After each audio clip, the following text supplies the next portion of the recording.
ما و جمعی همسنگرای ما میدونیم چرا مبارزه میکنیم، ما میفهمیم چرا میجنگیم. وقتی میفهمیم که چرا مبارزه میکنیم، پس از همین خاطر خود ما در صف اول استاد میشیم. به خاطر مبارزه خود ما استاد میشیم. سربازایی که جوری ما رفته بودن، مردم قیصر را پرسان بکنید، قماندان صاحب امنیه و دیگه دوستایی که شاهد بودن در جنگ انخوی پرسان بکنید. خون ما از خون هیچ سرباز قیمتش بلندتر نیست. اولاد غریب با مراتب با مشکل و چالش و جنجال بزرگ میشه نسبت به یک اولاد سرمایه‌دار. غریب نیم لقمه نان خود به فرزندش میده، اما سرمایه‌دار خبر نمی باشه که بچهش از کجا چطور برش نان میرسه، چون امکانات فراهم میشده باشه. وقتی گفتم میفهمیم چرا میجنگیم، خوب طالب هم امروز دعا میکنه که او میجنگه به خاطر بقا، به خاطر یک تغییر. چه تغییری؟ مثلا سه گپ همیشه بانه میکنن: دین، ملت و حکومت، یعنی قدرت. دین به نام دینی می جنگی که میگه اگر مؤمن را عمدن بکشی فقط جزای جهنم است، و تو به نام دینی می جنگی که حرف اولش بخوان بود. نگفته بود جهاد بکنید، گفت بخوان. برای پیامبر اسلام اولین هدایت دینی و فرمان الهی اقرا بود. به نام دینی می جنگی که 13 سال آیت جهاد نامده. به همین دین به نام دینی می جنگی که 13 سال برای پیامبرش آیت جهاد نامده، تو سر طفل 13 ساله می جنگی. به همین دین کوتاه میگم. ملت بهانه دومی است که طالب می جنگه امروز به نام ملت. کدام ملت؟ ملتی که میکشیش، ملتی که تباهش کردی، ملتی که در هر خانه تو 10 دانه یتیم و بیوه اعلا کردی. با کدامین ملت؟ ملتی که به خاطر ما آوردی محتربه ما استفاده کردی، خداوند ما را نگاه کرد، اما تو زدی حداقل 100 دانه دکانه، 100 روزی آورنده را نانش قطع کردی. ما خود لباس خود پوشیدیم، ما خود آماده استم، رفتیم در خط مقدم هم که استاد میشم و میگم ما مردانه جنگ میکنم، ما مردانه جنگ میکنم. تو چی میکنی؟ ملت، همین ملتی که کلش آواره کردی، ملتی که نانش گرفتی، ملتی که نانآورش کشتی، همین ملت. سومش حکومت. این آخرین گرفتن قدرت و حکومت کردن. در کجا حکومت میکنی؟ مگر تعمیرای دولتی که بیت المال است تو گرفتی به خاطر حکومت کردن نگاهش کردی؟ تو خود درش دادی. خیلی کجا حکومت میکنی؟ حکومت چوپانی میکنی؟ تو خود سرکا که مسیر رفت و آمد مردم است به نام کافر شدن قلبش میکنی. خیلی چی تو حکومت میکنی؟ من خودم میفهمم در چی حکومت میکنن. پلهایی که مردم میره، عموم ملت را که تو میگی ما به خاطر تو میجنگم، راهش قطع کردی، مسیرش قطع کردی. تمامی تاسیسات دولتی را شما آمدین از بین بردین.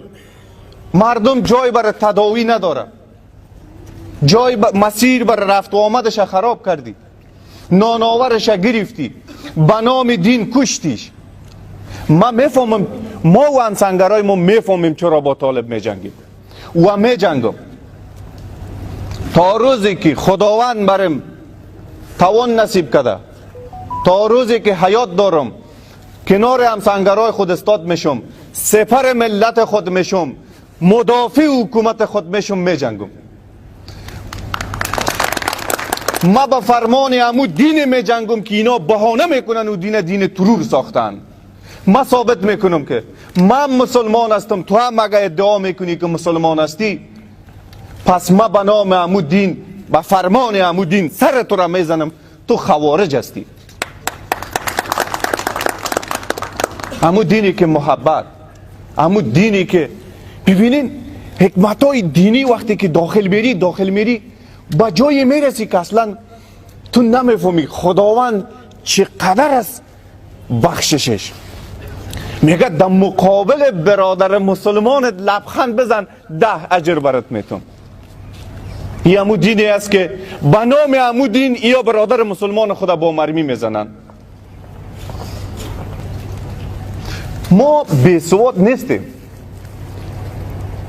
اگر دیگران میفهمن منظورم از طالباست و کسایی که اونا را قمانده میکنه برای جهاد و برای جنگ، ما یک سرباز هستم. ما حاضر هستم، چون علوام خو مشابه جور کردین با رئیس علمای طالبات دفاریاب، ما به عنوان یک سربازی که فکر میکنن کافر هستم و بیسواد، ما در محضر کل ملت استاد میشم. ما هم حرف از دین میزنم، او هم حرف از دین بزنه، دیگه علمای استاد شوند.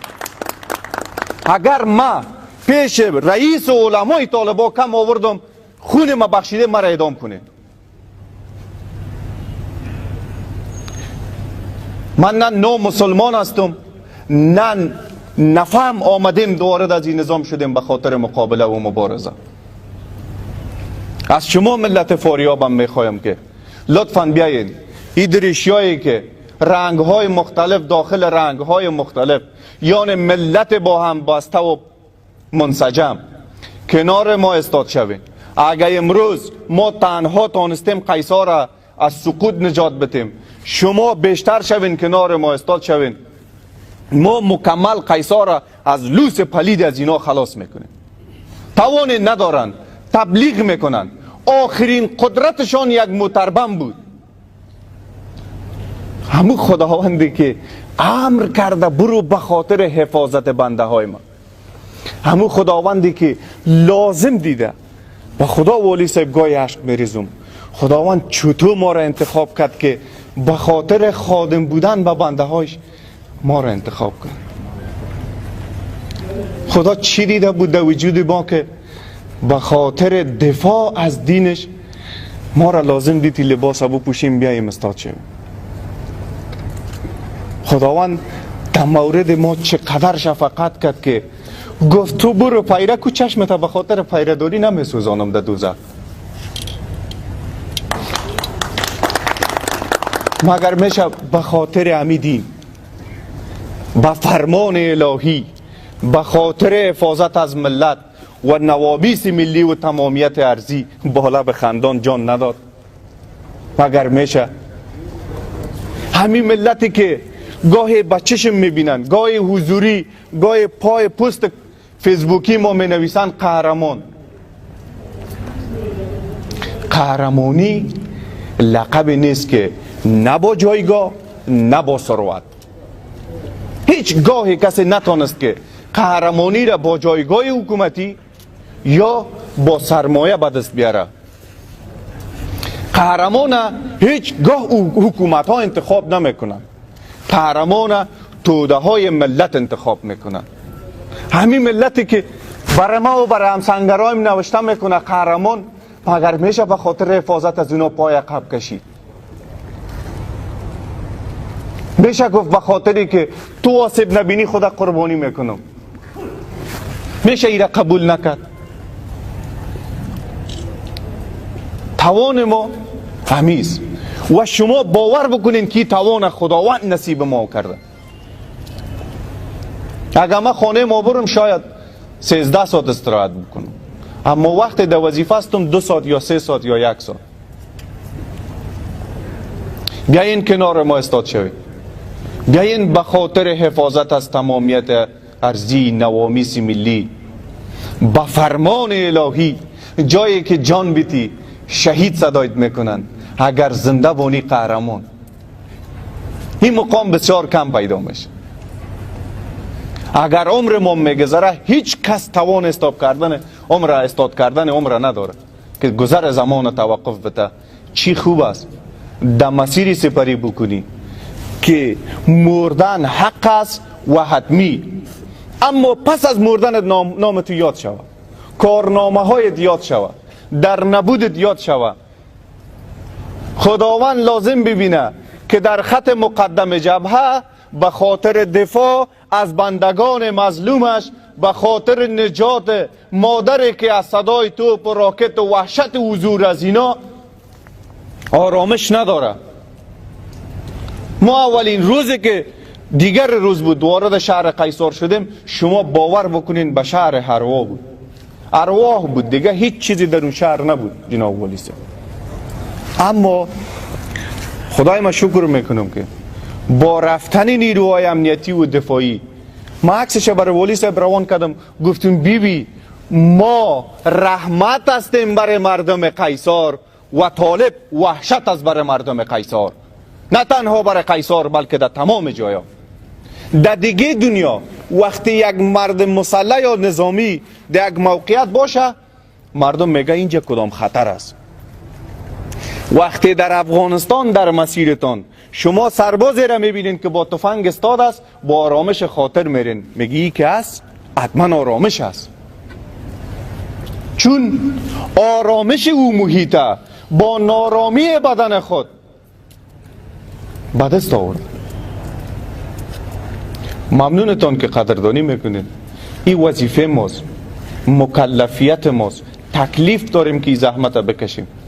اما این واژه هایی را که شما در قبال ما استفاده میکنین، همچون محافل و برنامه هایی را که میگیرین، شما باور بکنین به حد برای ما نیرو میتین که اگر بار دیگه، قبلا هم وعده کرده بودیم، اگر بار دیگه سر قیصار حمله شود، باز ما پیش میشیم و میریم و از این ملت خود تا زمان دفاع میکنیم که توان داریم، تا زمانی که خداوند لازم دیده.